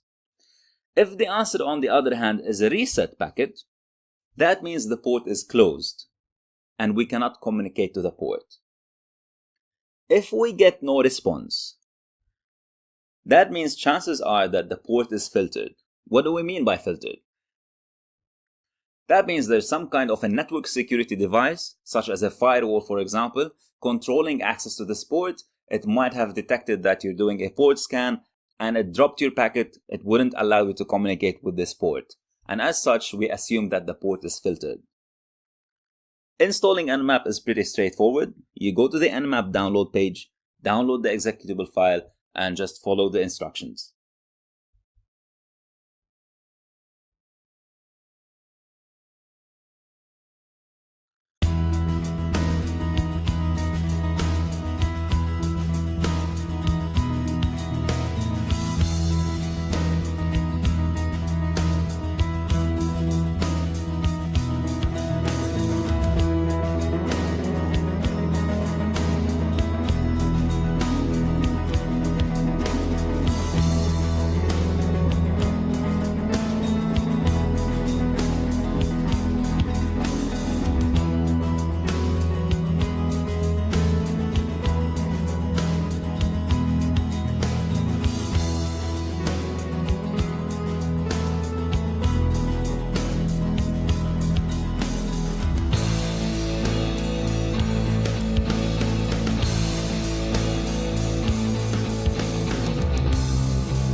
Using Nmap is pretty straightforward. All you have to do to perform a default scan is write nmap space the target. For this exercise, we're going to be scanning hackthisite.org. This is a hacking practice website that gives permission to everybody to try and hack it. And as you can see, Nmap has started. To see what the progress is, you can hit the enter or the return key. Every time you hit the enter key, you'll get an update of how long the scan has been going on and how long is remaining. At the moment, we have about 10 seconds remaining. And here we go, the scan has finished. If you look at the results, it shows that there are 3 ports open: SSH at port 22, HTTP port 80, and HTTPS port 443. Here's your mission for this section. I'd like you to explore the other options for Nmap scans. We mentioned that the default type of scanning is a SYN scan. There are other types of scanning. Try and find out what these are and how do they work. Following that, I'd like you to perform an Nmap scan against the target machine in our lab. See how many ports you identify as open, and try to figure out what are these services running behind these ports. Do a little bit of research and see if you can determine what these services are and what are they used for. By now you're able to identify the IP address of your target machine. And using port scanning, you can also tell what ports are open and what services are running behind these ports. The next step in the hacking process is to identify vulnerabilities in these services.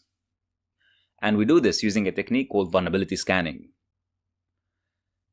In the world of information security and ethical hacking, a vulnerability is equivalent to a weakness. The simplest example of a vulnerability is an easy-to-guess password. So for example, if you set up your email with an easy-to-guess password such as your name, the name of your dog, or the name of your mom, this is considered to be a vulnerability. Anybody who knows your name, the name of your mom, or the name of your dog might be able to guess your password. And that means that you've chosen a weak password, making your email vulnerable. Vulnerability scanning is the process of identifying these weaknesses automatically or using automated tools. So let's say, for example, you have a wireless router at home, and your password protected the access to the wireless router. A vulnerability scanner might be able to identify this weak password by trying multiple passwords in a very short period of time. So instead of you trying these passwords one by one manually, a vulnerability scanner would do this for you automatically and much faster. And this is what vulnerability scanning is about. It's trying to identify weaknesses using automated methods and automated tools. One of the best vulnerability scanning tools out there is called Nessus. It's free for home use. You can download it from the Tenable.com website and use it to scan our virtual environment target machine. To download Nessus, go to the products page and find the Nessus Home tab. Fill in the registration form and you'll be redirected to the download page. Click on download, choose the operating system. In this case, I'm going to download it on my Windows machine.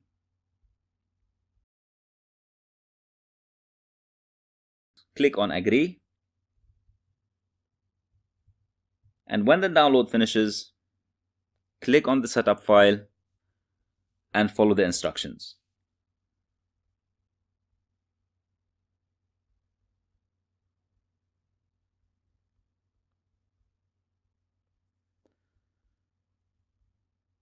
When the setup finishes, your browser is going to open and redirect you to the Nessus setup page. Take note of that page. It's at https://localhost:8834. This is how we're going to be accessing Nessus page from now on. To skip the exception on Chrome, click on Advanced and proceed to Location. Click on Continue and set up a username and a password. This is the username and password you're going to be using to log into the Nessus interface going forward. Get the activation code from your email. You should have received an email by now after you completed the registration form. Put in the activation code and click on Continue. Nessus is going to take some time to finish downloading some extra stuff and some plugins. Might take a while, so be patient. Once that's complete, log in using the username and the password you set up previously. And with this, your Nessus installation and setup is now complete. Now let's use Nessus to scan our metasploitable target machine. Before we do that, let's verify the IP address of our target machine. In this case, the IP address of my target is 192.168.140.128. Take note of this IP address. If you're not logged into the Nessus interface yet, make sure you do that by going to the https://localhost:8834. Type in your username and password and sign into Nessus. Once you're logged in, you want to create a new scan. So click on the New Scan button. You're going to see a number of templates in front of you.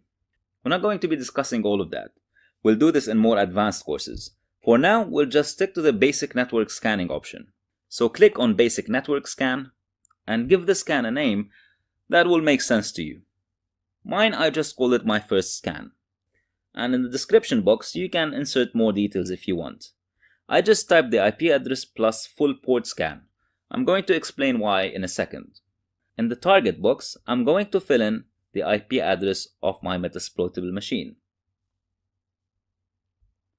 Once done, click on the Discovery section. In the scan type, if you click on the drop-down menu, you'll see three different options: Port Scan Common Ports, Port Scan All Ports, or Custom.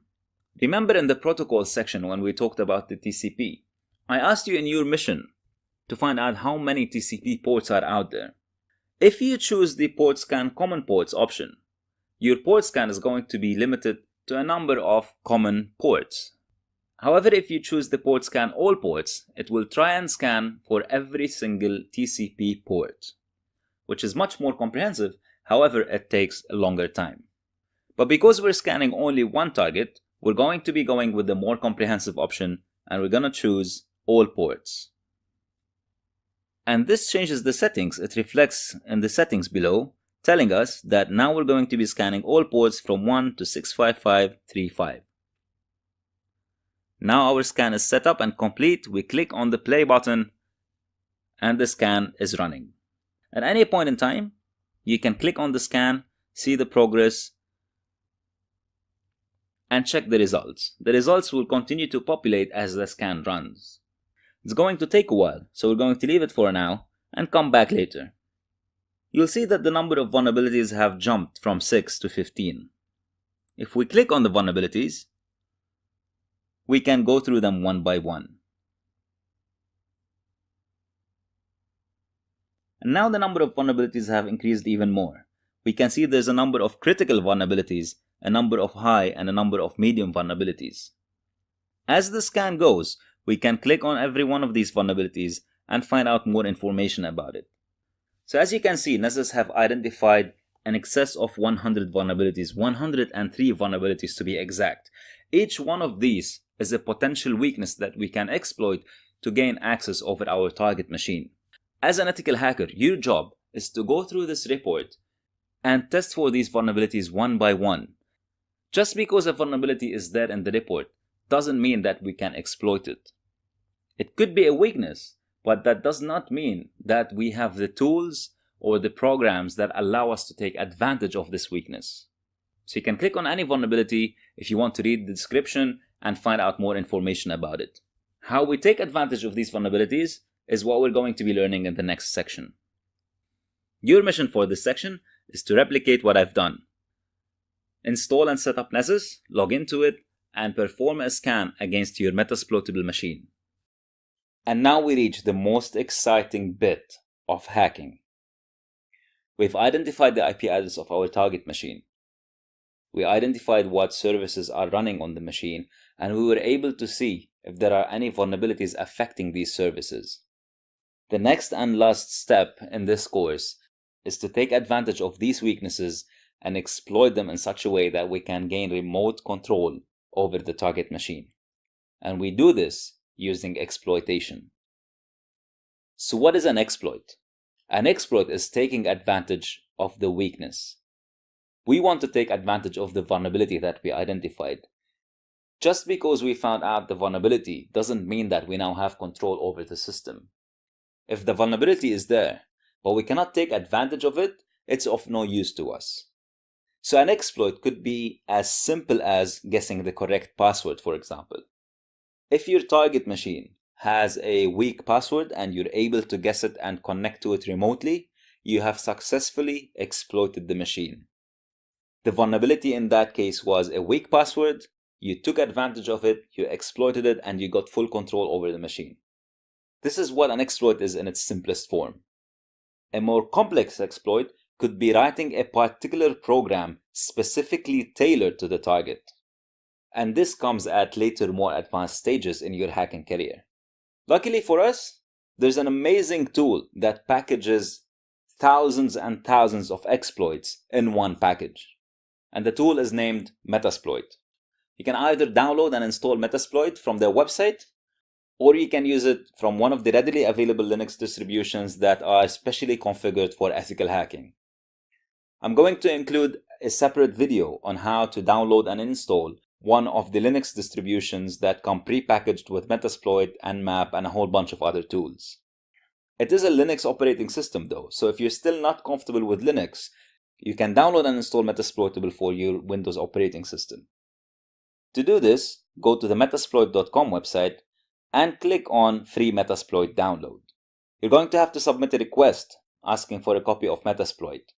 That might take a few days for them to review the request and provide you with a copy. Once you have the Metasploit setup file, it's a straightforward process. Start the setup, follow the instructions, and you'll be done in no time. Keep in mind though that Metasploit has a lot of different exploits pre-built into it, and some of these exploits do not agree with firewalls and antiviruses. So if you have an antivirus setup, it might complain and pop up alerts saying that there are viruses being installed. That's not the case. These are just exploits that your antivirus might confuse for viruses.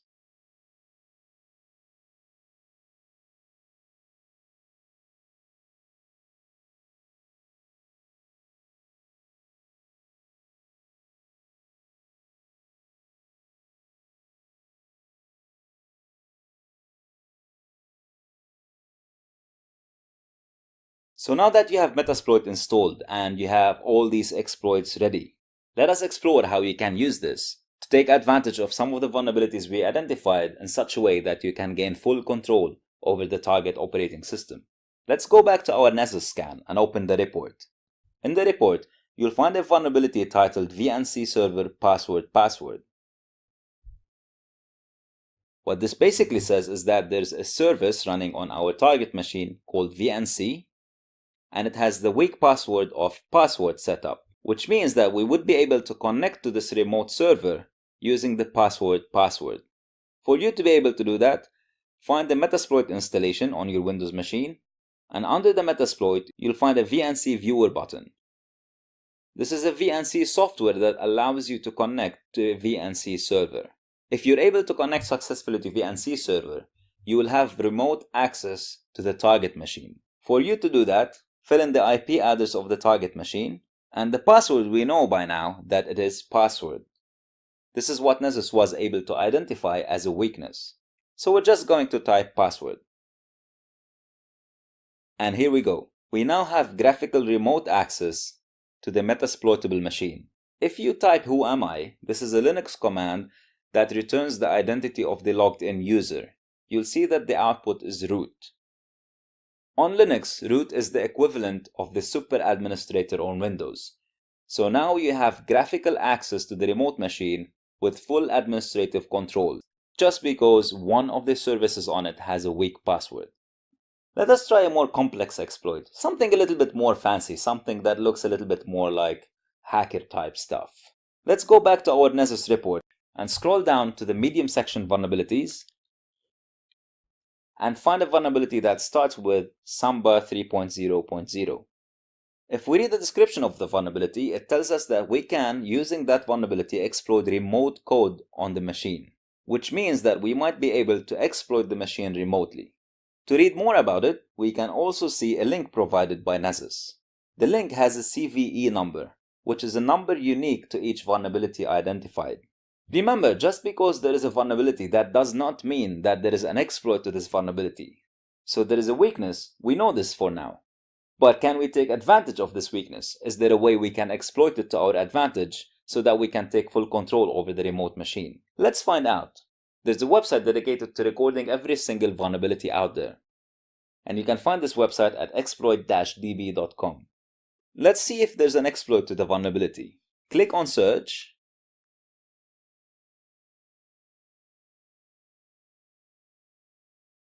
And type in the CVE number that was identified by Nessus. Type the CAPTCHA and click on search. It seems that we are in luck. It looks like there's an exploit to the vulnerability. This is what an exploit looks like. For this particular vulnerability that affects the Samba service, the exploit is the code that you're currently looking at on this page. In the days before Metasploit, to be able to exploit a vulnerability, you would have to either find the pieces of code online or write this code yourself. If somebody has already written the code for you, there would have been a very good chance that the code wouldn't work on your target. You would have to take the code and alter it, change IP addresses, change other parts of the code for it to work. So you are forced to have a very good understanding of how exploit code works and how you can edit it in such a way that you can make it work to your particular target. Luckily for you now, as a beginner, you do not have to do that anymore. So you can see here that the author of this particular piece of code is Metasploit, which basically means that if we go back to our Metasploit software, the exploit code is there and we can edit it directly from the Metasploit interface. So we're going to search for that particular vulnerability. We type in search and the CVE number.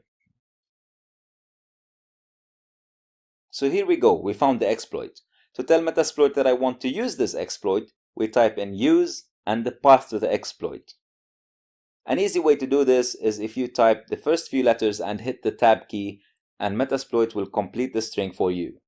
So type use, expl, tab, multi-tab, and so on. Notice now that the prompt of Metasploit has changed from MSF to MSF exploit user map underscore script, which basically means now we're setting up the exploit that we're going to be used to take advantage of the vulnerability. The next step we want to do is we want to configure this exploit to target our particular Metasploitable machine. To find out what kind of settings we have, we type show options.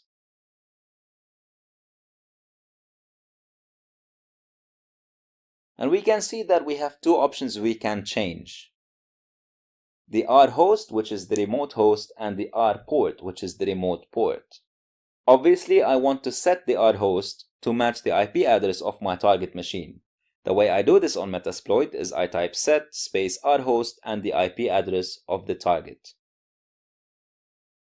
I click on show options again, and now I can see that the IP address is set in the field next to the R host. To run the exploit so that I can take advantage of the vulnerability, I type run and hit enter. But unfortunately, nothing happened. The reason nothing happened apparently is because I forgot to turn off my firewall. Remember when we mentioned that Metasploit doesn't like firewalls, or firewalls don't like Metasploit? So I want to go on my Windows operating system and turn off the firewall.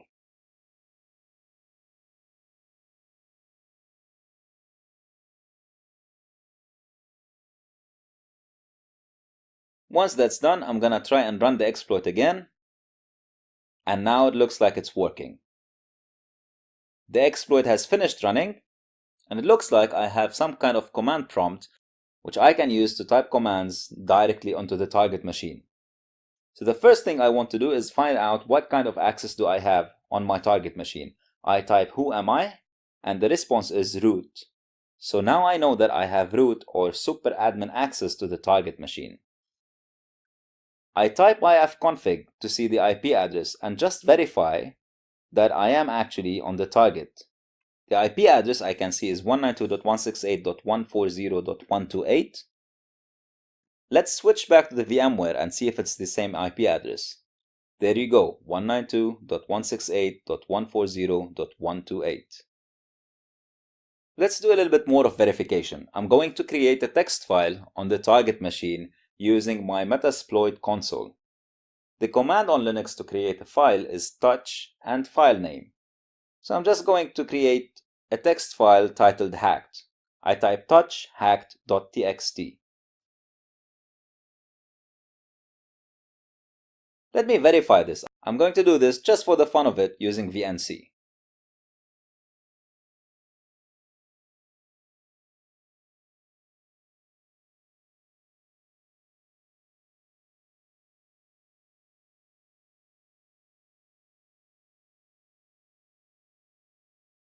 To list the files on the current directory that I am in Linux, you type ls. The ls command will list all the files that are available in the directory. And as you can see, there's a hacked.txt file created on the remote machine. As an ethical hacker, always make sure that you remove anything that you created. And you do this using the rm command, rm hack.txt.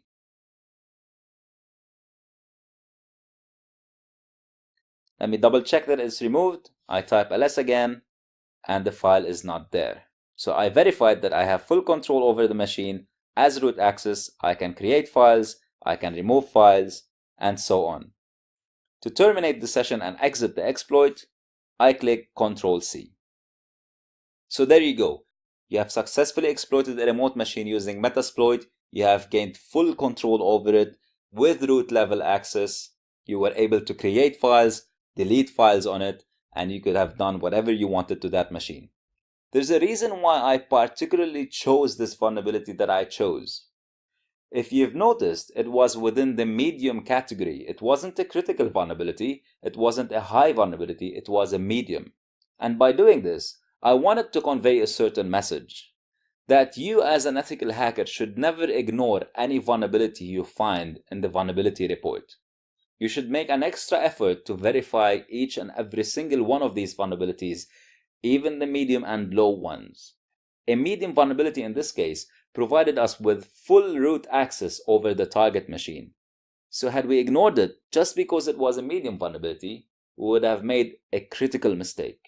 So your mission now is to go back to the Nessus report and review all these vulnerabilities, pick one of them that works with Metasploit, and try and exploit the machine using a different one than the one we showed you in the video. Good luck! With this, we reach the end of our Hacking for Beginners course. I would like to congratulate you on completing this course. You've come a very long way since we first began. We covered a lot of ground in this course, although it was a short course, but make no mistake, we have covered a lot of ground. And I hope by now you have gained a solid foundation and a very good understanding of all these concepts that we discussed in such a way that you can now start building on top of these. We talked about what the internet is and how does it work. What are IP addresses? What is the difference between public IP addresses, private IP addresses, and why they are needed? We talked about network address translation and how it connects private IP addresses to the internet.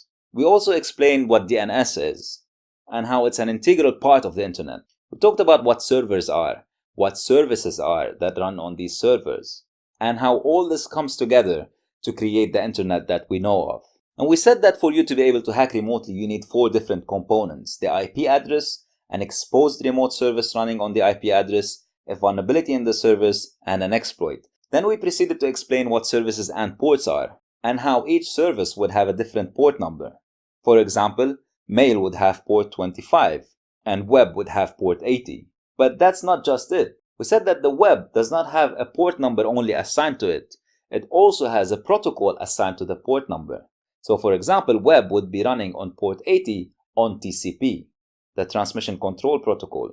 We explained what protocols are, how the Internet Protocol or the IP has the sole purpose of delivery.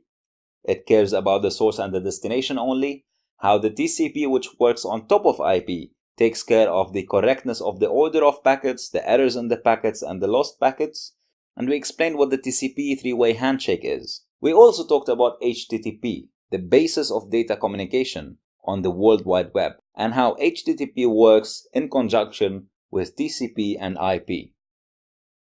We looked at an HTTP request and we dissected some packets. We looked at the IP packets. We saw the source IP address, the destination IP address, the source port number, the destination port number.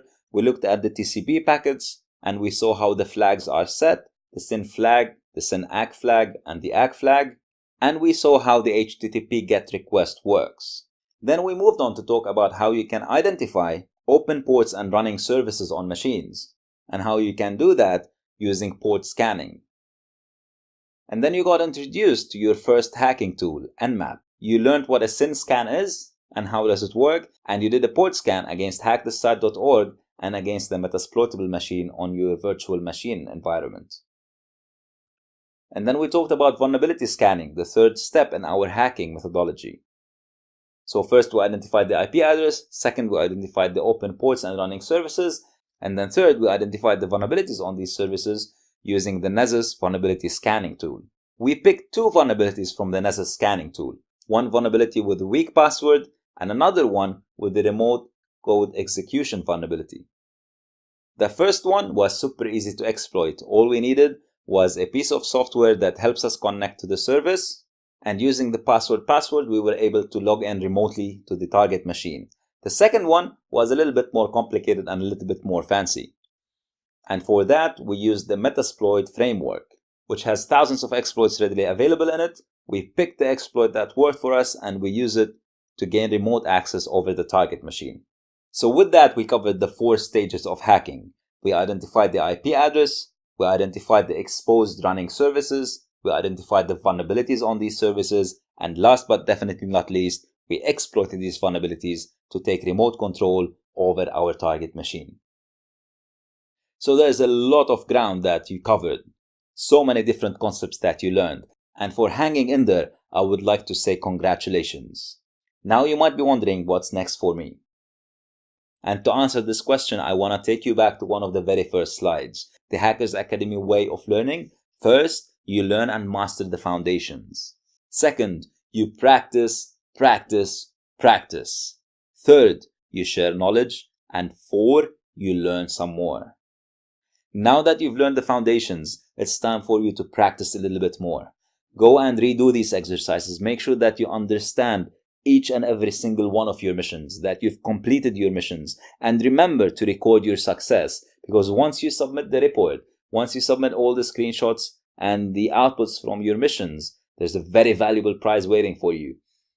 So practice, practice, practice. Hang out on the Hackers Academy forum and share your knowledge.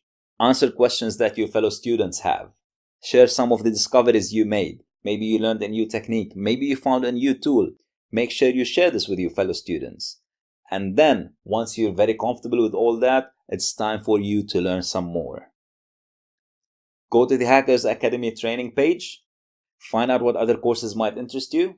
I would suggest one of 2 courses. If you want to learn more about Linux, we have the Linux for Hackers course. Or if you want to dive more into ethical hacking and penetration testing, we have the Professional Penetration Testing course ready for you.